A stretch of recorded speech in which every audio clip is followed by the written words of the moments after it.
732 ہجری میں ان کی وفات ہے، المختصر فی اخبار البشر۔ اس کے بعد اگلی کتاب جو جس کا نام بھی جو سیرت ابن سید الناس کے نام سے مشہور ہے، یہ بھی 8ویں صدی ہجری کے عیون الاثر فی فنون المغازی والشمائل والسیر۔ عیون الاثر فی فنون المغازی والشمائل والسیر، اس کو سیرت ابن سید الناس کہتے ہیں، بڑی مشہور ہے سیرت کی کتابوں میں۔ اور اگلی کتاب امام ابن قیم رحمہ اللہ کی ہے، بڑی کمال کی کتاب ہے۔ اور یہ جو پچھلی جتنی کتابیں ہوئی اس میں مفصل ترین کتاب یہاں تک جو آپ نے کتابیں جو نام لیے ہیں، اس میں اگلی کتاب ہے امام ابن قیم کی، جو بڑی مفصل ہے، 4 جلدوں میں چھپی ہے، زاد المعاد فی ہدی خیر العباد۔ زاد المعاد فی ہدی خیر العباد، یہ زاد المعاد کے نام سے اس کا اردو ترجمہ بھی ہو چکا ہے، اور زبانوں میں بھی اس کا ترجمہ ہوا ہے۔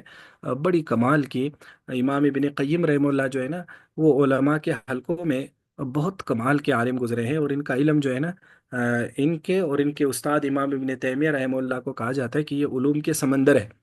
تو بہت زبردست کتاب ہے زاد المعاد۔ اس کے بعد اگلی کتاب ہے حافظ مغلطائی کی ہے، یہ بھی 8ویں صدی ہجری کے ہے، الاشارہ الی سیرت المصطفیٰ و تاریخ من بعدی من الخلفاء۔ تو یہ بھی نبی علیہ الصلوۃ والسلام کی سیرت اور خلفائے راشدین کی سیرت پر مشتمل ہے، ایک مجموعہ ہے۔ اگلی کتاب وہ بھی بڑی کمال کی کتاب ہے اور بڑی مفصل کتاب ہے، امام ابن کثیر رحمہ اللہ کی، الفصول فی سیرت الرسول۔ ویسے تو اس کتاب کا تعارف آپ اس میں پڑھ لیں گے، اس میں تقریباً کوئی 60 یا 70 کے قریب فصلیں انہوں نے قائم کی ہیں۔ فصل فی ابنائی، فصل فی ازواجی، فصل فی لباسی، فصل فی طعامی، بڑی خوبصورت سی ترتیب بنائی کہ مثلا نبی علیہ السلام کے آل اولاد، نبی علیہ السلام کا کھانا پینا، نبی علیہ السلام کی سواریاں، نبی علیہ الصلوۃ والسلام کا جو ہے نا وہ اسلحہ، اور اسی طرح کر کر کے انہوں نے کوئی 60 یا 62 کے قریب فصلیں قائم کی ہیں۔ الفصول فی سیرت الرسول ہے امام ابن کثیر رحمہ اللہ۔ اور آپ کو پتہ ہے کہ امام ابن کثیر رحمہ اللہ بیک وقت مورخ بھی ہیں، البدایہ والنہایہ تاریخ ابن کثیر ان کی بڑی مشہور کتاب ہے، اور بیک وقت محدث بھی ہیں اور مفسر بھی ہیں، یعنی بڑے علوم کی یہ جامع ہیں۔ تو اس لیے ان کی یہ کتاب بڑی کمال کی کتاب ہے کہ ایک ایسے عالم کی لکھی ہوئی ہے جنہوں نے قرآن کی بھی تفسیر لکھی ہے، تاریخ پر بھی کتاب لکھی ہے، اور اس کے علاوہ انہوں نے حدیث، علوم الحدیث پر بھی کتابیں لکھی ہے۔ تو الفصول فی سیرت الرسول گویا کہ بڑی اتھینٹک اور معیاری قسم کی کتاب ہے۔ اس کے بعد اگلی کتاب ہے، یہ 9ویں صدی ہجری کے ہے، نظم الدرر السنیہ فی سیرت الزکیہ۔ حافظ عراقی کی ہے، یہ دراصل ایک نظم ہے، ہاں یعنی نظم کے انداز میں جو ہے نا انہوں نے اس کو لکھی۔ حافظ عراقی جو ہے نا وہ نظم کے حوالے سے یا علوم اور فنون کو اشعار کی صورت میں بیان کرنے کے حوالے سے بڑی مشہور ہے۔ تو اس کے بعد اگلی کتاب ہے علامہ مقریزی کی، امتاع الاسماء بما للرسول من الانباء والاموال والحفظة والمتاع۔ سبحان اللہ، کیسے خوبصورت خوبصورت نام رکھتے تھے یہ علماء۔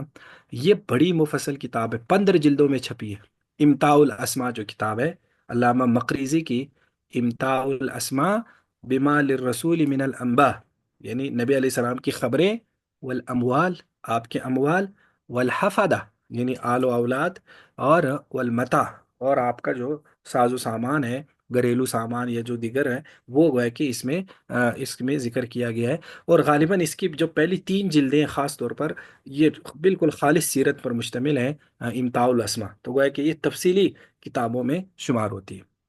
اگلی کتابیں اماد الدین العامری کی ہے، بہجت المحافل و بغیت الاماثل فی تلخیص السیر والشمائل۔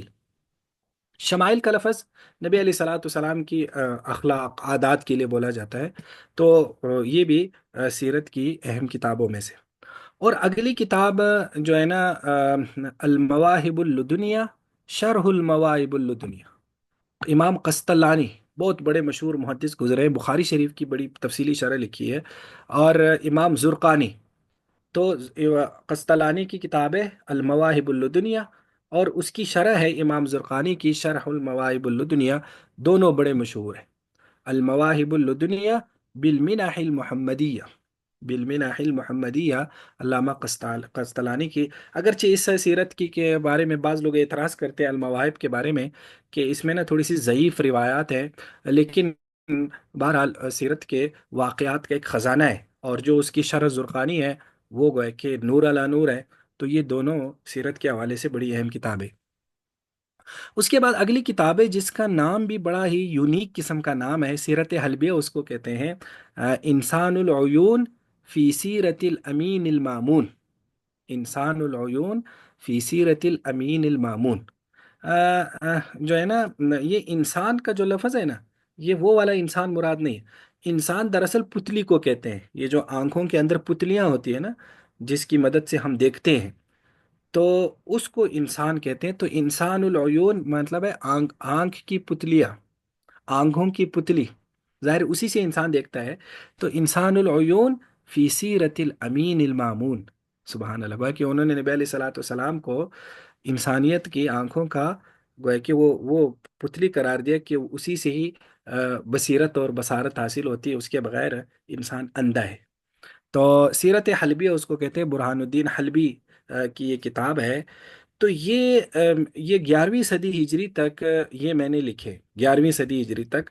تو اس کو اگر ہم گن لیں تو 6 کتابیں یہ ہو گئی، اور 6 یہ ہو گئی، ٹھیک ہے، یہ 12 ہو گئی، اور 6 اس میں ہو گئی، تو یہ ہو گئی 18. 18 کتابیں یہ سیرت کے بنیادی ترین ماخذ میں شمار ہوتی ہیں. یہ آپ نے بالکل اس کو یاد بھی رکھنا ہے اور ذہن میں بھی رکھنا ہے، اور جب آپ اس کتاب میں، جو میں آپ کو کتاب بتاؤں گا، اس میں آپ اس کا تعارف پڑھیں گے تو یہ اور زیادہ نور علی نور ہو جائے گا. تو یہ 18 مصادر ہو گئے. اور جو پیچھے ہم نے پڑھا تھا، پیچھے ہم نے ایک ابن عمر الواقدی کی سیرت پڑھی تھی، اور اسی طرح مغازی، اور اس کے بعد ابن ہشام کی سیرت، ابن ہشام جو ہم تک پہنچی ہے وہ تھی. اور یہ 2 3 ہی ہم تک جو اولین سیرت نگاران ہیں اس میں ہم تک پہنچی ہے، باقی ہم تک پہنچی نہیں.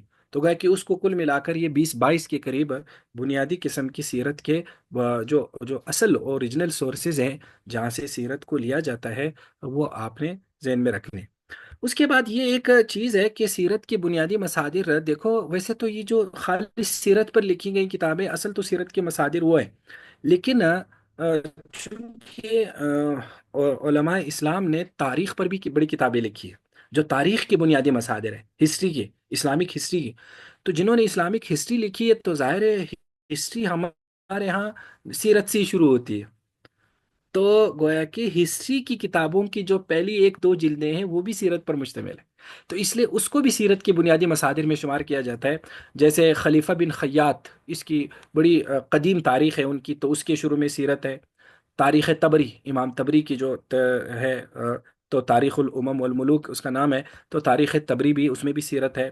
تاریخ ابن کثیر میں بھی سیرت ہے. دیکھو ابن کثیر نے تو ویسے سیرت کی ایک الگ کتاب لکھی ہے، الفصول فی سیرت الرسول، جو ہم پڑھ چکے ہیں.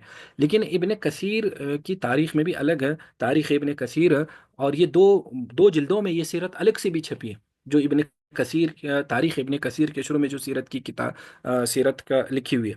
اس کے بعد ابن اسیر کی سیرت ہے، الکامل فی تاریخ. ابن اسیر بھی بڑے مشہور محدث اور مورخ گزرے ہیں.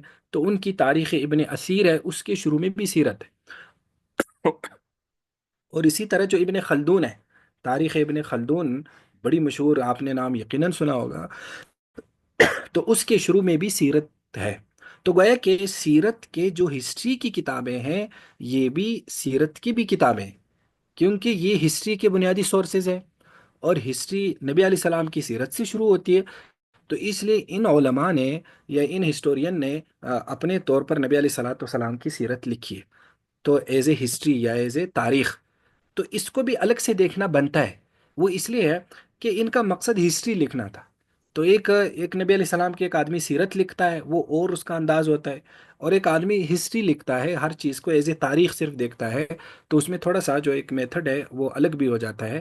تو یہ بھی تاریخ کی بنیادی، سیرت کے بنیادی مصادر ہیں، اور وہ بھی سیرت کے بنیادی مصادر ہیں. یہاں تک بات سمجھ میں آ گئی یا نہیں آئی؟ اب جی میں آپ لوگوں کو جو کتاب ہے، یہ میں آپ کو اس کتاب کا تعارف کرا دوں.